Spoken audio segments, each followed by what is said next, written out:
पुकार, गांव का विस्थापन करे सरकार, गांव का विस्थापन करे सरकार, करे सरकार, करे सरकार।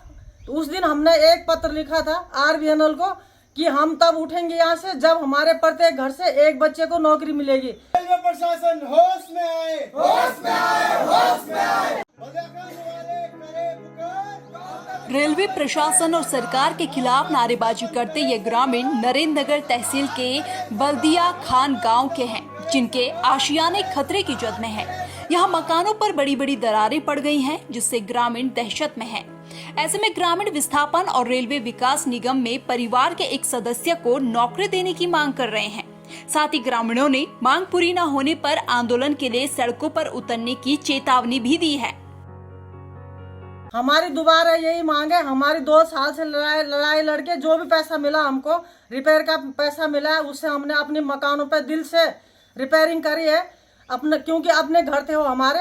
और जब हमने लास्ट धरना खत्म किया था तो उस दिन हमने एक पत्र लिखा था RVNL को कि हम तब उठेंगे यहाँ से जब हमारे प्रत्येक घर से एक बच्चे को नौकरी मिलेगी। वो एग्री हुई है, उन्होंने उस पर साइन कर रखे हैं। इसकी वजह से हमने उस दिन धरना खत्म किया। उसके बाद हमको जो भी परसेंट मिला, 40% मिला, 50% मिला, 60% मिला, वो हमने पूरा अपने मकानों पर लगाया। उसके बावजूद हमने रिपेयर करके ऐसे निराश हो गए कि वो दरारें दोबारा से फिर वैसे ही दिखने लगी।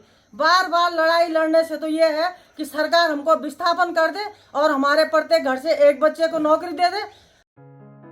दरअसल Rishikesh Karnaprayag railway line tunnel निर्माण में हैवी ब्लास्टिंग के चलते बल्दिया खान गांव में मकानों पर पिछले वर्ष दरारें पड़ गई थी। दहशत में जी रहे ग्रामीणों ने उस वक्त परिवार के एक व्यक्ति को रेलवे विकास निगम में नौकरी देने और विस्थापन की मांग को लेकर जबरदस्त आंदोलन कर निर्माण कार्य रुकवा दिया था, जिसके बाद प्रशासन की मध्यस्थता में RVNL द्वारा मकानों के मरम्मत के लिए ग्रामीणों को धनराशि दी गई। लेकिन ग्रामीणों द्वारा मकानों की मरम्मत कराने के 2-3 माह बाद फिर से मकानों पर दरारें पड़नी शुरू हो गई है। ऐसे में ग्रामीणों का कहना है कि मकानों की नींव बुरी तरह हिल चुकी है। रेल सेवा शुरू होने पर ये मकान किसी भी काम के नहीं रह जाएंगे। दोबारा से मकानों में सेम वही दरारें वापस आ रही हैं, उससे ज्यादा दरारें आने लगी हैं। अलग अलग नई नई जगह से दरारें आ रही हैं। लगातार जो है गाड़ी की आवाजें, मशीनों की आवाजें, भले उनकी टनल हमारे घरों से आगे चली गई है, लेकिन जो उनकी गाड़ियां टनल के अंदर चलती हैं, उनकी आवाजें हमारे कानों में गूंजती हैं। हमने अपने कमरे खाली कर रखे हैं, 2 साल से हम कमरों में नहीं घुस पा रहे हैं। हमने मतलब सेपरेट जो हमारे रूम थे उनमें रहते हैं हम लोग। दूसरी बात क्या थी, हमने उनसे मांगे करी हैं कि भाई हमारा जो रिपेयरिंग दिया वो हो गया है, उसके बाद अब जब दोबारा दरारें आ रही है तो हम लोग क्या करें। हमें विस्थापन की मांग है, हमें विस्थापित दे दिया जाए। और प्रत्येक घर से हम लगातार 2-3 सालों से, जब से ये टनल का काम चल रहा है, इसकी लड़ाई के चक्कर में नौकरी छोड़ रखी है, उसके चक्कर में घर में पड़े। हमारा जो भी हमारी क्वालिफिकेशन है, योग्यता के अनुसार हमें नौकरी दे दी जाए। हर परिवार से एक बंदे को नौकरी दे दी जाए और जो है साथ के साथ हमें विस्थापन जल्दी से जल्दी किसी सुरक्षित स्थान में विस्थापन किया जाए। उत्तराखंड में विकास तो हो रहा है, लेकिन उसके साथ साथ विनाश की तस्वीरें भी सामने आ रही हैं।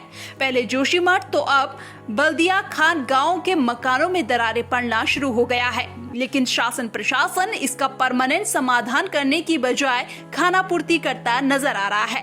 ऐसे में सवाल उठता है कि क्या किसी बड़ी अनहोनी का इंतजार किया जा रहा है, और अगर इन दरार पड़े मकानों में मानसून के दौरान कोई बड़ा हादसा हो जाता है तो इसकी जिम्मेदारी कौन लेगा, क्योंकि ग्रामीण लगातार विस्थापन की मांग कर रहे हैं। इस रिपोर्ट को लेकर आपकी क्या राय है, कमेंट करके जरूर बताएं। साथ ही चैनल को YouTube पर सब्सक्राइब और Facebook पर फॉलो करें।